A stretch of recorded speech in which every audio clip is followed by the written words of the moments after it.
Hello, good evening. मैं बोलना चाहती हूँ कि आजकल शादियों का सीज़न चल रहा है और खूब शादियाँ हो रही हैं।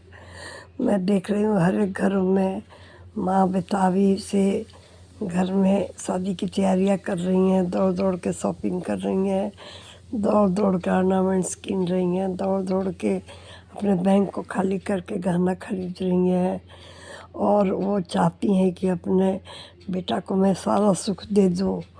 वही बहू जब उनके घर में बहू के रूप में आती है तो वो आरती भी उतारती हैं, सब कुछ करती हैं, लेकिन उनकी आदतों से कभी ऊब कर वो कुछ कड़ा शब्द बोल देती हैं कि बहू ये काम अच्छा नहीं है, तो बहुएँ मुँह फेर ले रही हैं, सासू माँ के साथ ऐसा बर्ताव कर रही हैं।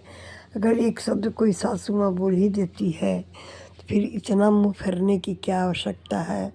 उसको बैक में जाकर देखना चाहिए कि वो अपना बच्चा को बचपन से पाल पोस कर 25 साल तक इंजीनियर डॉक्टर बनाकर सौंप देती है। उसकी सारी कमाई बहुएँ रखती हैं, उसके बावजूद भी बहुओं का मुँह टेढ़ा क्यों रहता है। माँ एक पैसा का उम्मीद नहीं रखती आजकल की। बेटा लोग को मन में आता है तो देता है, नहीं मन में आता है तो नहीं देता है, तो एक पैसा के लिए मुँह नहीं खोलती है माँ लोग।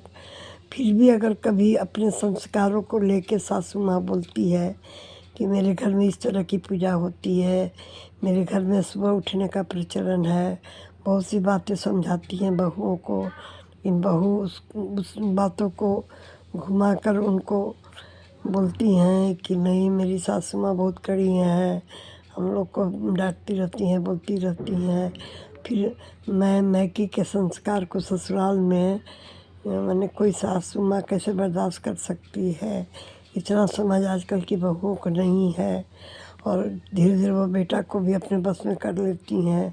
तो क्या यह अच्छा हो रहा है? आज के समाज में गलत हो रहा है, बहुत ज़्यादा गलत हो रहा है। आप लोग कमेंट में लिखिए, समाज को सुधारने का कोशिश कीजिए। Thank you.